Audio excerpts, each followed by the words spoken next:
All right, all right. This is the Arrow Podcast. I am Michael Chaos.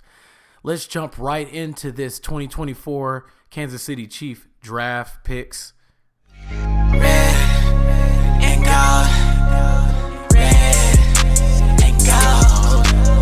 Red and gold. All right, all right. This is once again the Arrow Podcast. I am Michael Chaos. Help me help you. Like, subscribe, comment, hit that notification bell.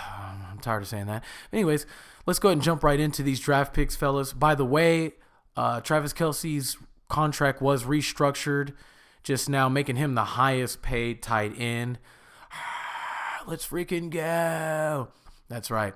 So we will continue to have Travis Kielce going through 2025. Haters are going to continue to hate. And those of you that hate Taylor Swift as well, she'll be here for the ride through 2025. You like how I did that? That's right. Okay, so anyways, let's jump right into these draft picks, man. You guys know how I feel about Xavier Worthy. If you don't, check out my last video. So I'll keep that brief. Round 1, Xavier Worthy, number 28 pick. Guys, it's not just his speed. That's not why we got him. He's an underrated route runner. A lot of people say he can't run routes. Those are the people that apparently have no idea how to gauge football or ever played football or whatever the case is. They have no idea. Check the film. He's actually very good at running routes, and he's also very good at ball tracking as well. He can also stop and cut on a dime. That's what made Tyreek Hill special, if you guys didn't necessarily know. It wasn't just Tyreek Hill's speed. It was his ability to stop and cut on a dime. A lot of people that are, I once again, I covered this in my last video, but a lot of people that have straight line speed, there's a high possibility that they're not as quick. They could just have straight line speed and not be quick at all. So once again, I covered that in my last video. So we'll move on to the number 63 pick in round 2, which was Kingsley Suamataia. Now, hopefully I didn't bomb that, but Kingsley Suamataia, if you just kind of watch his highlights, he may not stand out. If you watch the film, he does stand out to me. He does need a little bit more work, but what best place to go than the Kansas City Chiefs with Andy Reid, who was at some point a offensive line. Also, we have one of the best offensive line coaches in the league. So there's that. I do think that he will beat out Wanya Morris easily for the starting job. Now, Wanya Morris, I'm going to be frankly honest with you guys. I don't feel comfortable starting at left tackle, and I'll leave it at that. Kingsley Suamataia only allowed 2 sacks within 2 years.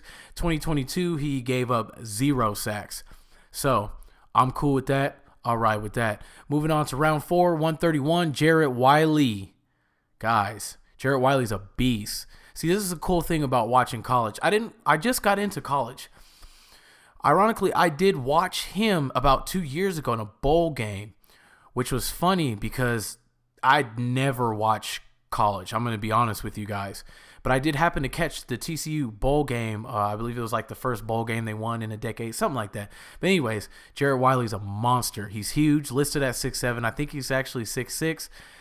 He's a monster. I believe he dropped 1 ball the entire season last year. But sneaky route runner, pretty fast, runs a 4.6, kind of similar to Travis Kielce. But I do think that is going to be hopefully the future. But I do believe Jared Wiley will get snaps immediately coming in. So also he's a really good blocker as well, underrated blocker as well. So yeah, monster all around, and can't wait to see that guy. But anyways, let's go ahead and move on to pick 133, which was also in round 4, which is Jaden Hicks. Jaden Hicks interests me a little bit. I do think that he not necessarily immediately, but I believe he will get some type of playing time. Now, he is a box safety, but what stood out to me is he's kind of an all-around player. He does remind me kind of a bigger Tyrann Mathieu, but he is kind of like probably playing that robber role, but he is mostly, in my eyes, a box safety, but he can cover and he can't, I didn't necessarily see him at free safety, so I don't think he'll be put there, but he can cover. So I do think that he will move around as well when we do when he does get on the field. So we'll go ahead and move on to round 5, number 150, or pick 159, Hunter Nourzad, center out of Penn State. Now, Hunter Nourzad, one thing that stood out to me as well. Now, I'm not going to lie to you guys. I didn't dig in too much into the film. I did briefly watch some stuff, but I did read, and I noticed that he played tackle, guard, and center at times, and in some time in his career, he played all 3 of those positions. Now, with the loss of Nick Algoretti, I do believe that he is going to fill that role simply. So he's going to kind of be put in wherever he's needed and pretty much can play all around. Now, I don't necessarily know about tackle, but I do know guard on each side or center if necessary, which, knock on wood, we don't ever have to need that, and we won't even talk about that. So we'll go ahead and move on. Once again, he will probably be the new Nick Algoretti. So move on to round 6, pick number 211, Kamal Hayden. I couldn't find too much on Kamal Hayden. One thing I did notice is he has a size and length of which Steve Spagnuolo has actually gotten me into and what I would like in a corner. I did see that. I noticed that from the film that I kind of did see was a lot of zone, which we don't run a lot of, but who knows? I don't think that he plays necessarily unless someone goes down. I believe Nazeeh Johnson's going to come in, not necessarily fill in L'Jarius Sneed's role, but I believe Nazeeh Johnson's going to possibly be that second, third cornerback. So apparently we put a lot of faith in him. Also, he did turn heads at training camp last year before he got injured.